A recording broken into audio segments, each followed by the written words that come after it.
పూరా లోకల్. సాక్షాత్తు బాలకృష్ణ నాతో ఫోన్లో మాట్లాడాడు. నాతో మాట్లాడాడే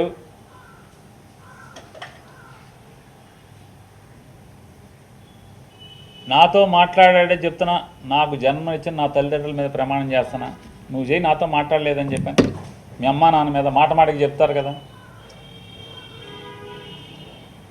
అరే ఎన్టీ రామారావు గారు, బసవతారకం గారు ఎంత క్యారెక్టర్ ఉన్నవాళ్ళు,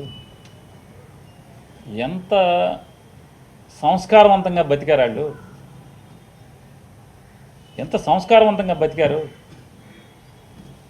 వాళ్ళ కడుపును పుట్టి ఈ రకమైనటువంటి నీచపు మాటల అసెంబ్లీలో పోనీ ఎక్కడో అక్కడ కూర్చుని చీకట్లో ముందేస్తా మాట్లాడామంటే అది వేరు. ఎవడో వీడియో తీసే ఫోన్లో తీసేశాడు, బయట పెట్టేశాడంటే అర్థం ఉంది. అసెంబ్లీలో మాట్లాడతా.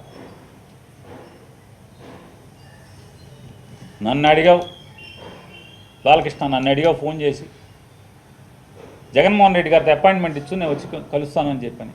అఖండ సినిమా కోసం మిరియాల రవీందర్ రెడ్డి ఆయన ఎవరో ఉన్నాడు, నా దగ్గరికి వచ్చాడు.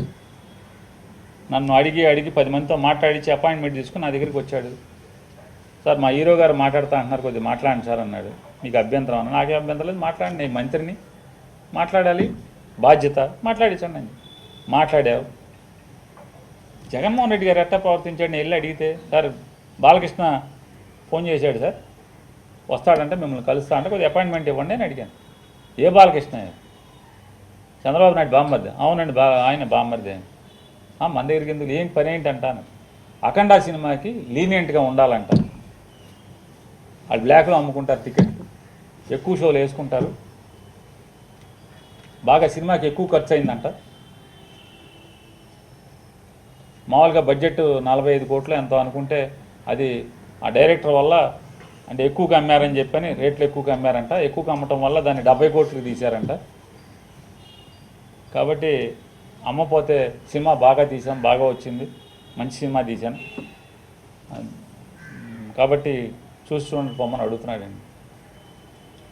సరే ఏదో మాట్లాడే సరే, వాళ్ళకి ఏమైనా సాయం కావాలంటే చేసి పెట్టని చెప్పి. అంత హుందాగా ప్రవర్తించినటువంటి జగన్మోహన్ రెడ్డి గారి గురించి మాట్లాడే భాష. వాళ్ళ తండ్రి గారు ఏం చేశాడు మీకు సాయం తెలీదా? యావజ్జీవ కారాగారం అనుభవించాల్సినోడు కదా.